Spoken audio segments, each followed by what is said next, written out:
खुदा का कुर्ब पाइए रफ़ाक़त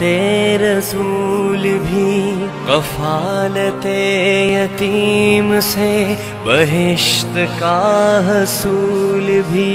खुदा का कुर्ब पाइए रफ़ाक़त रसूल भी, कफ़ालत यतीम से बहिश्त का हसूल भी। الخدمت فاونډیشن د ولس د خیر ښېګړې یوه داسې اداره ده چې په ټول ملک کې د هر قسمه مصیبت او د قدرتي آفاتو په صورت کې د ځپلي ولس مرسته او خدمت ښه بې غرضه کوي. همدغسې په ضلع چارسده کې د الخدمت فاونډیشن په دفتر کې د ارپن کیر پروګرام د سوري لاندې یوه دستوره وشوه چې پکې 10 یتیمانو ماشومانو ته قریبا 2 لکه نقد روپۍ د دې ماشومانو د یونیفارم، کتابونو او د تعلیم د خرچې د پاره د ډي سي چارسده منتظر خان په لاسو باندې تقسیم کړې شوې. د الخدمت فاونډیشن چارسده صدر محمد جسیم عمرزی په چارسده کې د الخدمت فاونډیشن په خدماتو باندې رڼا واچوله او وی ویل چې ضلع چارسده الحمدلله د دې معاشره کې د خیر ښېګړې دپاره د ډېر وخت نه کار کوي. 2010 کې چې کله په ضلع چارسده کې سیلاب راغی، الحمدلله الخدمت فاونډیشن په هغې مشکلاتو او د تکلیفونو په وخت کې د دې عوامو سره د دې ځای اوسېدونکو سره څنګ په څنګ ولاړو او د هغوی د تکلیفونو او پریشانو ختمولو دپاره یې پوره کوششونه وکړل.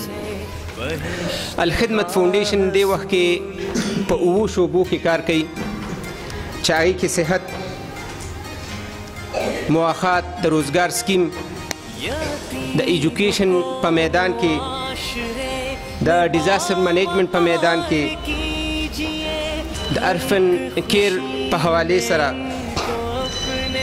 او دې علاقه کې چې کوم ځایونو کې د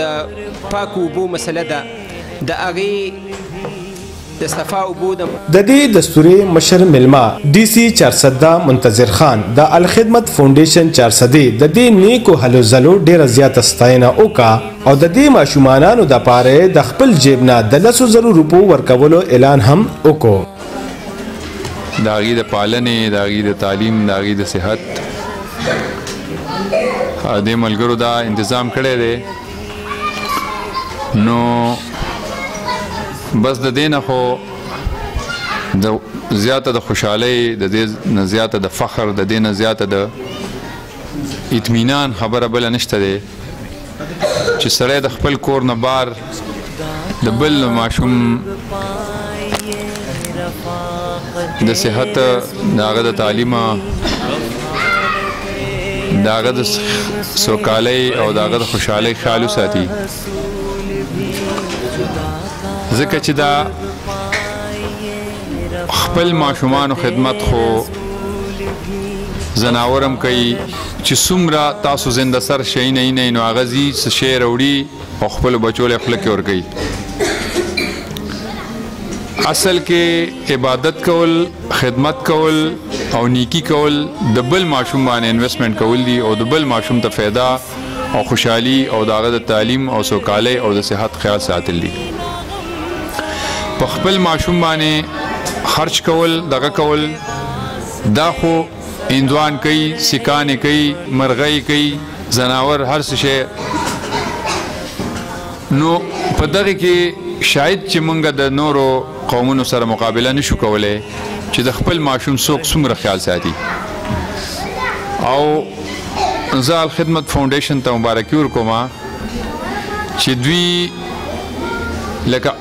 دا هغه تنظیم دی چې دوی د بل په ماشومانو باندې، د نورو خلکو په ماشومانو باندې انویسټمنټ کوي او هغه د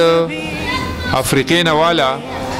د چچنیا پورې او د بوسنیا پورې او د هر ځای پورې چې چرته چرته د دې وس شوی قدرتي آفاتو د دې ټولو مقابله الخدمت فاونډیشن په په اخره کې ډي سي چرسد د منتظر خان، د اربن کیر پروګرام صوبایي منیجر محمد نومان خان او د الخدمت فاونډیشن اربن کیر پروګرام انچارج امان الحق په دستوره کې شریک یتیمانو ماشومانو کې گفت پیک هم تقسیم کړل. په دې دستوره کې ډېر سماجی شخصیاتو د الخدمت فاونډیشن او د جماعت اسلامي مشرانو او کارکنانو نه علاوه